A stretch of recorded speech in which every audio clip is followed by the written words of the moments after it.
لیکن وہ حلقے وہ چیز دینے پہ تیار نہیں ہیں، کیونکہ انہیں پتہ ہے کہ اگر ایک دفعہ یہ سارے کیسز ختم کر دیے جائیں تو اس کے بعد پیپلز پارٹی اپنی سٹینڈنگ پہ جو ہمیشہ سے وہ اینٹی اسٹیبلشمنٹ رہی ہے وہ سیاست کرے گی جو ان کے فیور میں نہیں ہے۔ ابھی تک یہ سارے کیسز کی وجہ سے وہ نہ اپوزیشن کے ساتھ صحیح طور پہ چل پا رہے ہیں۔ مولانا فضل الرحمان کو تو وہ 2 دفعہ ڈچ کروا چکے ہیں، اور وہ کسی ایسے معاملے میں ایک حد سے آگے نہیں بڑھ رہے کہ جس پہ جا کے وہ کسی ایک سٹینڈنگ پاور میں آیا۔ وہ ان کی پارٹی کے اندر بھی، ان کا ورکر بھی، وہ سب لوگ ڈپریس ہیں اس میں کہ پیپلز پارٹی جو ہمیشہ ایک اسٹریٹ پاور تھی، اسٹیبلشمنٹ کے اگینسٹ پارٹی تھی، وہ اس طرح پالیٹکس کر نہیں پا رہی جس طرح ماضی میں کرتے تھے۔ ابھی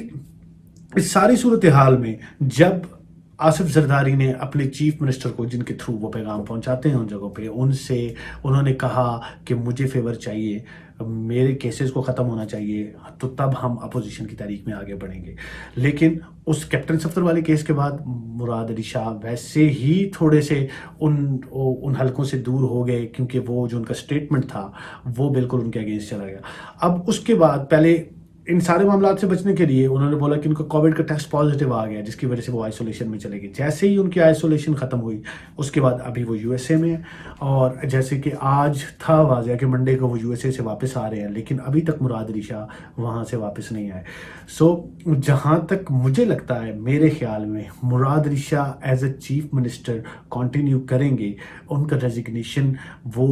ایکسیپٹ ہوگا نہیں، اور نہ ہی جیسے کہ سنا جا رہا ہے کہ فریال تالپور ضمنی الیکشن لڑ کے ایز اے چیف منسٹر آئیں گی۔ اس کے چانسز بہت زیادہ کم ہیں، کیونکہ وہ مقتدر شخصیات اور مقتدر حلقے وہ مراد علی شاہ کو ہی as a chief minister Sindh دیکھنا چاہتے ہیں، کیونکہ سندھ کا ایک بہت بڑا کریکٹر ہے۔ کراچی از اے فائنینشیل ہب، کراچی کے بغیر پاکستان کی معیشت چل نہیں سکتی، اور وہاں پہ مراد علی شاہ کا جتنا بھی آپ نے دور دیکھا ہے اس میں آپ نے دیکھا ہوگا کہ پولیٹیکل کرائسس بھی جنریٹ نہیں ہوا، فائنینشیل ایکٹیویٹیز بھی، اکنامیکل بھی، اسٹاک ایکسچینج بھی، سب چیزیں اوپر گئیں، کوئی معاملات ان کے ہاتھ سے نکلے نہیں۔ اور کراچی کی لا اینڈ آرڈر کی صورتحال تو آپ کے سامنے ہے کہ وہ پہلے سے بہت زیادہ بہتر ہے۔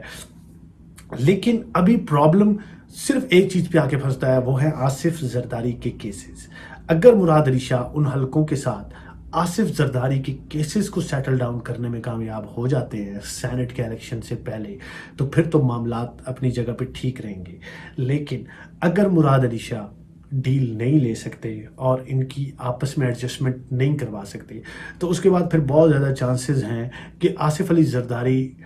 مراد علی شاہ کو ریپلیس کر کے فریال تالپور کو as a chief minister Sindh appoint کر دیں۔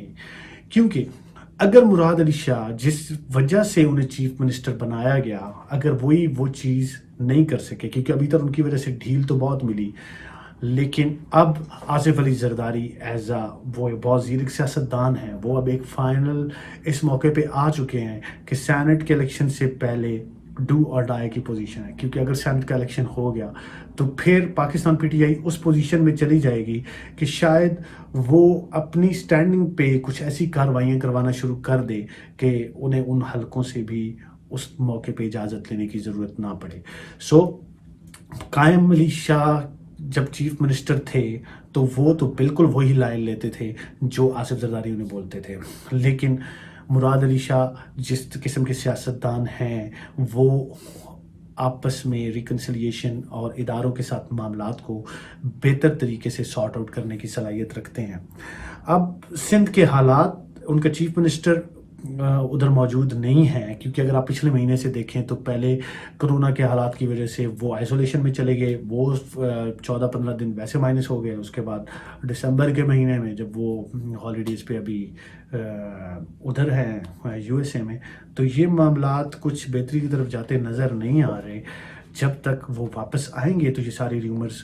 دم توڑیں گی، لیکن یہ سارا جھگڑا صرف آصف زرداری کے کیسز کا ہے۔ اگر کیسز سارٹ آؤٹ ہو جائیں گے تو مراد علی شاہ چیف منسٹر رہیں گے، اگر کیسز سارٹ آؤٹ نہیں ہوئے تو پھر آصف زرداری اور ان کی پارٹی لا و مارچ کی سیاست بھی کرے گی، آگے بھی بڑھیں گے، اور وہ ایک پولیٹیکلی نظام کو ڈیمیج کرنے کی کوشش کریں گے،